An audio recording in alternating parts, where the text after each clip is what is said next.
Përshëndetje, shikuesve të Monitor, jemi në një episod të ri të podcastit ton Business Plus dhe do të flasim sot për shërbimin dhe tregun e laboratorëve në vend. E laboratorëve mjekësor, po flasim gjithmonë. Dhe kemi të ftuar në studio zonjën Bianca Agaraj, që është mjeke në laboratorin gjerman Dr. Limbach në Tiranë. Përshëndetje, mirë se erdhët. Përshëndetje, Ersim, të falenderoj shumë për ftesën. Është shumë kënaqësi të flasim për laboratorin. Është kënaqësia jona që kemi të ftuar këtu. Më lejoni t'ju pyes në radhë të parë sepse besoj që shpreh mendimin mbase të shumicës dërmuese të shikuesve dhe të audiencës. Të gjithë e kanë ndjerë të paktën herë atë skepticizmin kur bëhet fjalë për të kryer analiza laboratorike. Pra, a mund të besojmë analizave? Sa të besueshme janë analizat dhe çfarë kushtesh, çfarë standardesh duhet të ketë një laborator mjekësor që të ofrojë analiza të besueshme? E kuptoj, është shqetësimi i pjesës më të madhe të pacientëve, dhe do thojë edhe pjesës më të madhe të popullsisë që, okay, po bëj një analizë, unë po e paguaj në një strukturë private, po sa mund t'i besoj? Dhe kanë të drejtë që ndonjëherë mund të jenë mosbesues, sepse mënyra se si funksionon deri tani në Shqipëri është që për të krijuar një laborator nuk janë shumë kushte që duhen përmbushur.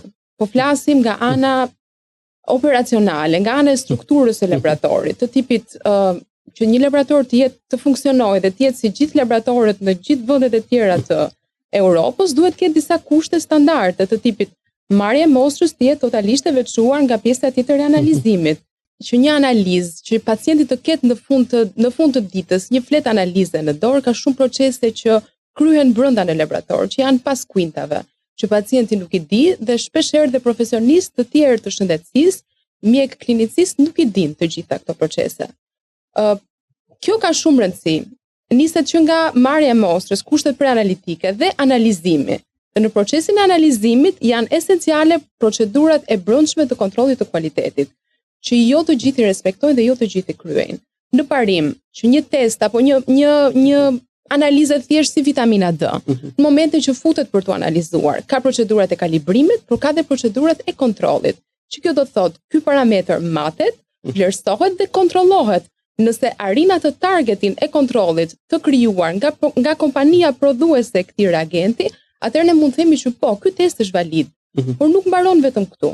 Procedurat e kontrollit janë dhe kontrolli i kualitetit të jashtëm, që do të thotë një institucion totalisht i pavarur, nga laboratoret në Shqipëri, po dhe në laboratoret e tjera në përbot, ofron mundësinë që të bëj testime në masë, ku ti mund të marrësh reagente apo kite nga këto kompani që i prodhojnë, ti masësh në laboratorin tënd, më pas të dhënat ti i publikon në software-in e tyre dhe ti shikon nëse krahasuar me laboratorit e tjerë në gjithë botën që kanë marrë pjesë në këtë kontroll të jashtëm të kualitetit, a je në targetin e duhur apo jo?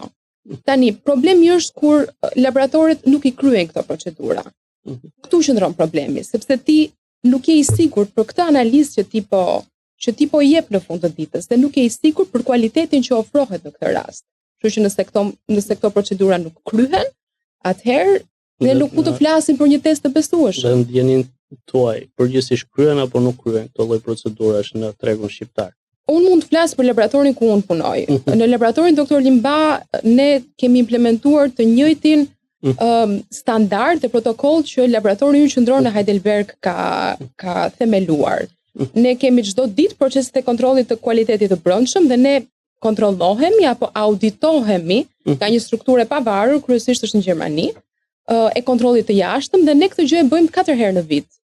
Ka disa laboratore që kanë iniciativa shumë të mira të kontrollit të brendshëm të kualitetit, por nuk jam e sigurt për kontrollet e jashtme nëse kryhen në laboratore të tjera private. Për këtë gjë nuk kam një informacion. Dhe si funksionon kontrolli publik, po themi mbi këtë sektor, duhet të ketë një autoritet publik që garanton respektimin e standardeve të nevojshme për nxjerrjen e rezultateve të besueshme të analizave. Shteti ka marrë një iniciativë shumë të mirë, nuk është Rishtazi që e ka bërë, që është Drejtoria e Përgjithshme e Akreditimit, është një iniciativë shumë e mirë që bën të mundur akreditimin e laboratorëve, mjekësore apo jo mjekësore, por nuk mbaron këtu. nuk mbaron vetëm me akreditimin, sepse procesi i akreditimit është një proces që kërkon kohë, që përpilohen një stër dokumentash, vlerësohen laboratorët nga një, po themi, strukturë e pavarur shtetërore, por me mbarimin e procesit të akreditimit çfarë ndodh? Si arrim ne të kontrollojmë që X laborator apo Y laborator në momentin që po nxjerr këto rezultate janë vërtet të kontrolluara dhe të standardizuara. Diçka proaktive që të kontrollohet kualiteti nuk është se ka. Laboratorët me iniciativën e tyre zgjedhin të akreditohen apo jo. Domethënë ngelet në dorën e laboratorit në fund të ditës nëse do t'i nënshtrohet procedurës së akreditimit apo në ndërgjegjen e tij nëse do t'i bëj procedurat e kontrollit. Unë kam qejf ta bëj gjumin rehat në fund, kështu që dhe kolegët që ne punojmë bashkë në laborator, e kemi shumë të rëndësishëm që në fund të ditës pacienti të marrë një test me kualitet njësoj siç do ishte po të shkonte në Heidelberg, në Frankfurt, në Berlin apo kudo ku ka laboratorë të rjetit Dr. Limba. Kur flasim për rezultatet e analizave, përveç standardeve teknike dhe teknologjike që ndoshta mund të ndalemi pak më tutje, por çfarë roli ka mjeku i laboratorit në gjithë procesin e nxjerrjes dhe interpretimit të rezultateve të analizave mjekësore? Sigurisht mjeku i laboratorit është shumë i rëndësishëm. Nuk është vetëm mjeku i laboratorit që punon për të nxjerrë një rezultat, është dhe personeli ndihmës, që është shumë i rëndësishëm, po ashtu esencial sa mjeku i laboratorit, por nuk mund të zvendësoj në asnjë moment mjekun që do t'i kontrolloj këto teste në fund të ditës. Dhe sigurisht për të siguruar mbarvajtjen e punës së laborator dhe që gjithë procesi i kontrollit të brendshëm, kalibrimi dhe gjithë procedurat teknike kanë shkuar siç duhet, mjeku i laboratorit duhet të jetë aty, duhet ta shqyrtojë procesin e punës. Nuk është vetëm klikues i validimit në fund të ditës, është shumë më shumë se aq. Sigurisht merr pjesëmarrje aktive, ka pjesëmarrje aktive në interpretimin e testeve sepse pacienti nuk është vetëm një rezultat, pacienti është një mix patologjish, barnash që ai merr që mund të ndikojnë në atë rezultat, kështu që patjetër puna e mjekut të laboratorit është esenciale në një laborator, pa të nuk funksionon dot laboratori. E qartë. Dhe ka një shqetësim në përgjithësi, jo vetëm për mjekët e laboratorit, por ndoshta problemi vlen edhe për mjekët e laboratorit, pra për dy punësimin ose shumë punësimin e mjekëve. Në fakt, ka një shqetësim që mund të lidhet ndoshta me konfliktin e interesit në raste të veçanta, sidomos kur bëhet fjalë për mjek dy punësuar dhe në sektorin publik dhe në atë privat, por edhe për po themi mundësimin e kryerjes së detyrës së mjekut në po themi në mënyrën e duhur. Në fundit një mjek që punon në 2, 3 apo 4 vende pastaj ndoshta e ka të vështirë që ti përgjigjet detyrave të tij me të njëjtën cilësi dhe të njëjtin angazhim ndoshta në të gjitha ato subjekte ku ai është i punësuar. E vreni problemin e shumë punësimit në këtë treg? Po, mendoj që është një problem që e kanë ndoshta pjesa më e madhe specialiteteve të mjekësisë në Shqipëri, nuk është vetëm i laboratorit, është i shumë specialiteteve, por ndoshta tek laboratori mund të ndihet pesha pak më e madhe, sepse ne folëm, mjeku i laboratorit është esencial në laborator, pa të nuk mund të bëhet dot puna, dhe sigurisht nëse dita ka, po themi dita aktive, ndoshta ka 16 orë, po themi që ne të punojmë 8 orë para dite, 8 orë mbas dite, që nuk ndodh. Por është e pamundur që ti të punosh kaq orë në 7 vende apo 10 vende, apo edhe në 5 vende, edhe më pak, dhe ti të japësh të njëjtin kualitet të shërbimit në çdo vend ku ti mund të punosh. Dhe përpos kësaj, kjo gjë ndikon, unë si mjek e re e shoh shumë në kolegët e mi. Dhe thonë shpeshherë përse mjekët largohen nga Shqipëria, përse specializantët preferojnë të mos punësohen në Shqipëri. Kjo sepse ky shumë punësim, i njëjti mjek që është në shumë sektor të privat të shëndetësisë, shpeshherë edhe në privat edhe në shtet, sigurisht okupon shumë vende pune që në një të ardhme mund të ishin të vlefshme për mjekët e rinj, për specializantët e rinj. Një gjë tjetër që të bëm përshtypje është që dhe aspekti, po themi, logjistik. Një mjek që punon edhe jeton në Tiranë, ka të pamundur që të shkojë në Shkodër dhe të punojë gjithashtu për një kohë të caktuar në Shkodër, po e marr si shembull, dhe të ndodh nga aspekti fizik kjo lloj gjëje, kështu që sigurisht shumë punësimi të ndikon në kualitetin e shërbimit që ti ofron. Mendoj që është një problem që ne herët avon do duhet ta zgjidhim. Fakti që unë punoj në laboratorin Dr. Limba më ka dhënë fatin që unë të vizitoj laboratore në shumë vendet e Europës.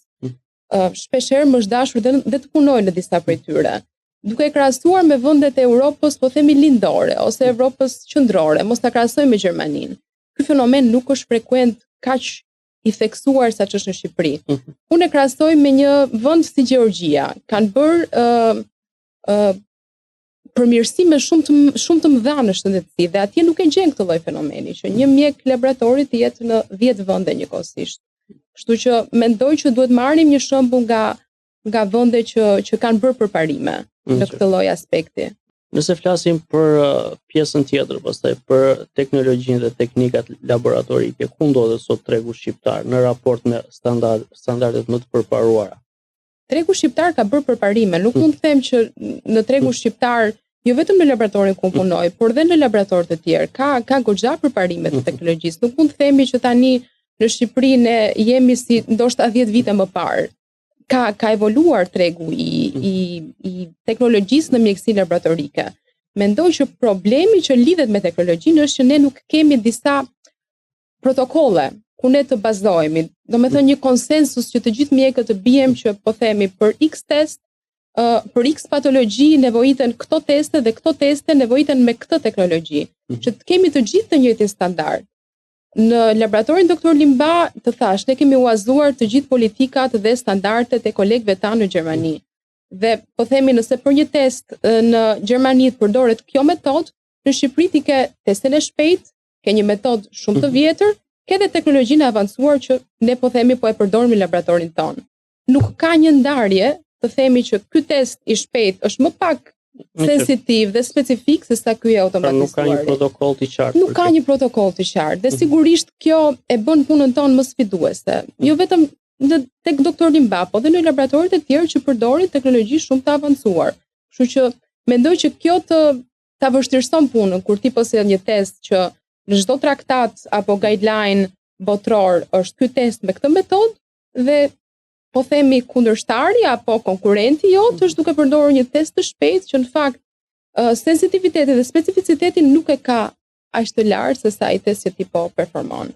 Flitet me që jemi të teknologjia, flitet shumë sot për inteligjencën artificiale, mënyrën se si po i ndikon praktikisht i gjithë sektorët e shoqërisë dhe të ekonomisë. Nëse flasim për shërbimet laboratorike, në çmas përdoret sot inteligjenca artificiale dhe çfarë ndryshimesh ka sjell, nëse ka sjell në punën e laboratorëve mjekësor dhe në shërbimet laboratorike në përgjithësi. Inteligjenca artificiale në mjekësi dhe veçanërisht në laborator përdoret kur diagnoza është e nevojshme të vihet me imazhe. Inteligjenca artificiale të ndihmon në këtë pjesë, për shembull në mikroskopinë, qoftë të gjakut periferik, qoftë të urinës, qoftë të citologjisë, të ndihmon. Ka disa që thonë që ndoshta në një moment inteligjenca artificiale mjekun e laboratorit do ta zvendësojë. Të njëjtën gjë thonë edhe për radiologun, por unë mendoj që ose ne i mëshojmë akoma rëndësisë që ka laboratori dhe rëndësisë që ka specialisti i laboratorit, nuk mendoj se do vi një kohë që do duhet të zvendësohet nga inteligjenca artificiale. Ne e përdorim në laborator. Unë personalisht jam një përdoruese shumë e lumtur e ChatGPT-s. Më ndihmon shumë për të nxjerr ato artikujt e fundit, të bëj një kërkesë, një prompt të lidhje me një po themi guideline të rim mjekësor dhe t'i them të lutem më nxjerr të gjitha publikimet që janë të nevojshme për këtë temë në këto vitet e fundit. Dhe këtë gjë ai e bën shumë mirë. Por ChatGPT-ja nuk mund të na asistojë në protokollet mjekësore apo për të vënë diagnoza. Kështu që ka një lloj kufie edhe kjo përdorimi i inteligjencës artificiale. Po themi duke përdorur këto large language models, ndërsa në rastin e mjekësisë sigurisht të thash. Diagnoza me imazhe është e ardhmja e mjekësisë laboratorike dhe inteligjencës artificiale. Sigurisht nuk do ta zvendësoj gjithë inteligjenca artificiale dhe është gjithmonë e rëndësishëm roli i njeriu, i profesionistit. shpresoj të ndikoj për mirë të gjithë kjo frikë të na shtyt të përmirësohemi dhe ndoshta nga kjo mund të dalim në një aspekt tjetër, edukimin vazhdim i profesionistëve, i mjekëve në këtë rast. Tani natyrisht tregu shqiptar, siç e tham, ka disa probleme që pak a shumë i konstatojmë të gjithë. Njëri ishte pikërisht shumë punësimi dhe një mjek i shumë punësuar, një mjek ndoshta i dhënë shumë pas angazhimit në disa punë paralele, nuk e di sa mundësi ka pastaj edhe të qëndrojë i përditësuar me të rejat e profesionit dhe specialitetit të tij. Si funksionon edukimi në vazhdim këtu në Shqipëri? Është prap me iniciativë personale, mendoj, është pikërisht do thoja me iniciativë personale, ose në rast se ti punon në sektorin privat, me iniciativën e kompanisë. Të thash, kam fatin që punoj në një institucion që e mbështet dhe është shumë proaktiv për edukimin në vazhdim. Kjo bëhet fjalë qoftë me konferencat ndërkombëtare që ne ndjekim, ku sigurisht kur ti ke mundësi që të shkëmbesh ide me kolegë nga të gjithë vendet e botës në lidhje me mjekësinë laboratorike, ti mund të mësosh shumë. Duke mësuar në këtë lloj eventesh apo seminaresh apo workshopesh apo dhe kongrese të tilla, ti ke mundësi që të sjellësh këtë inovacion edhe në Shqipëri. Mund të marr një rast, një diçka shumë specifike. Është një test i ri që ne kemi implementuar në fund të 2024-s, që për herë të parë është aprovuar në janar të 2024-s në botën barë, që vlerëson riskun për të zhvilluar patologjinë e Alzheimer përpara se të instalohen shenjat klinike. Dhe këtë gjë nuk ke mundësi ku ta mësosh, pa shkuar në këto kongreset, pa qenë pjesë aktive në seminare, në workshope. Unë e kuptoj për mjekët e tjerë dhe mjekët e rinj si puna ime, që ndoshta nuk i kanë mundësi që t'i ndjekin. Prandaj thash, nuk është se kemi një sistem që neve të na shty për t'i ndjekur këto lloj konferenca, apo përveç iniciativave lokale nga shoqatat e specialiteteve të ndryshme që janë shumë të rëndësishme për mjekët shqiptar, po nuk është se ka diçka proaktive që të nxjisë në edukimin në vazhdim.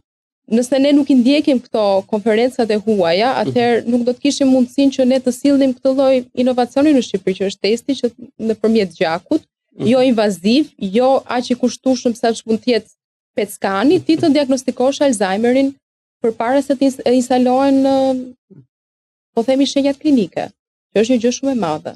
Një çështje sensitive sot sigurisht mund të jetë ndoshta dytësore në funksion me misionin e laboratorëve mjekësor, por është administrimi dhe ruajtja e të dhënave personale.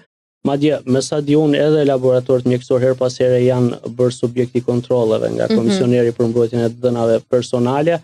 Dhe edhe nga përvoja, do thoja unë, e hidhur që kemi patur në Shqipëri vitet e fundit, çështja e ruajtjes dhe garantimit të dhënave personale mbase meriton pak vëmendje. Dua t'ju pyes si i administroni dhe ruani dhënat personale të pacientëve dhe sa të sigurt mund të jenë ata që këto të dhëna nuk do të aksesohen nga persona të paautorizuar. Mendoj që kjo ka lidhje shumë edhe me qasjen ndaj teknologjisë. Në një laborator po themi që është i përditësuar me të rejat në fushën e mjekësisë laboratorike, ti do të gjesh patjetër një lloj sistemi informacioni që menaxhon të dhënat. Ndërkohë që në laboratore të tjerë, unë dua ta prezantoj këtë nocionin e kitchen labs, janë laboratoret e vogla, si kërpudhat që u shfaqën pas pandemisë së COVID-19, ku sigurisht nuk e gjen një sistem informacioni sepse ai kushton, është i kushtueshëm që ti të kesh një software që ty të përpilon të dhënat e pacientëve dhe bën këtë bashkërendimin mes pacientit dhe analizatorit. Nuk e gjen në këto laboratoret e vogla.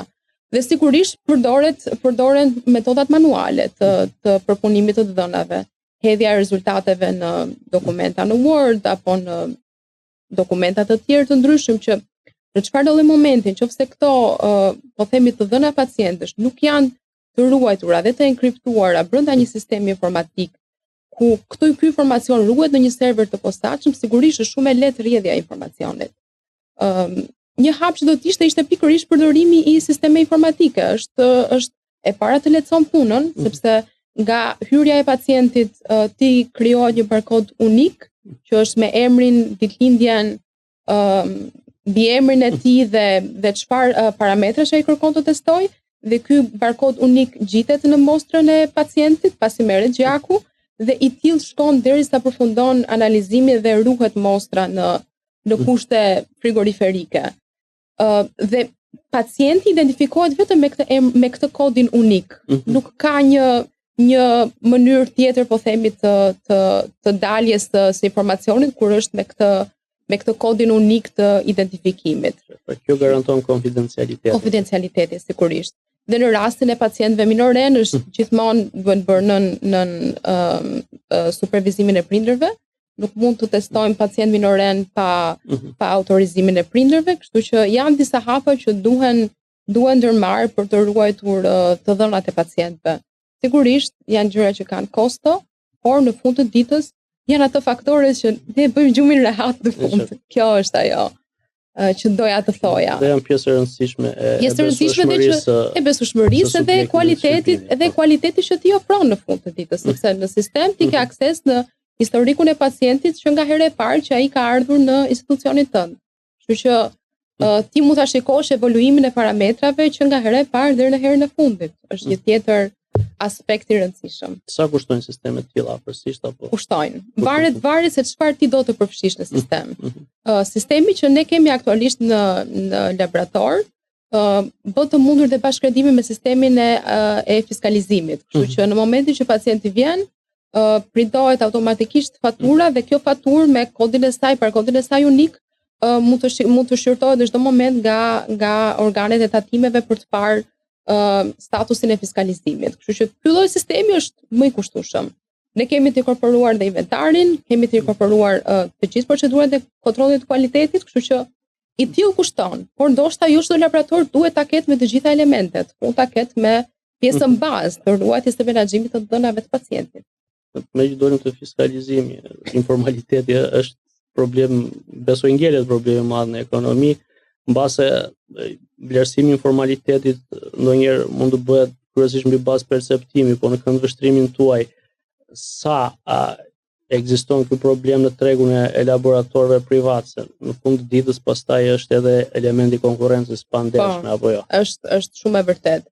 Mendoj që nuk e gjen në çdo laborator privat, por e gjen në një pjesë të konsiderueshme të tyre.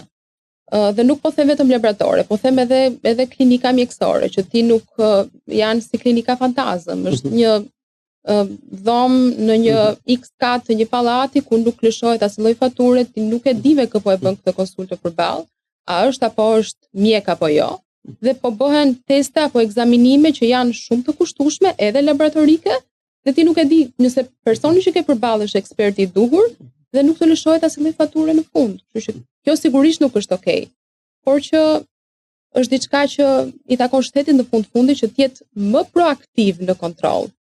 Dhe jo kaq dorëlëshuar. E qartë. Ju sa e ndjeni kontrollin e strukturave shtetërore në aktivitetin tuaj? Ne ndjejmë, ne jemi kontrolluar periodikisht në një orientime, se nuk dua të flas për te kompetencave të mia. Por unë di që ne kontrollohemi në mënyrë aktive. Do doja që dhe konkurrentët tanë të kontrollohesh në tjetër mënyrë. Ndoshta edhe ata që bien më pak në sy. Pikërisht. To klinikat fantazëm në X kat apo në diçka, do doja të ishte diçka e tillë. Unë ju falenderoj për pranimin. Faleminderit shumë. Unë jam shumë e lumtur të flas gjithmonë për laboratorin, për mjekësinë laboratorike.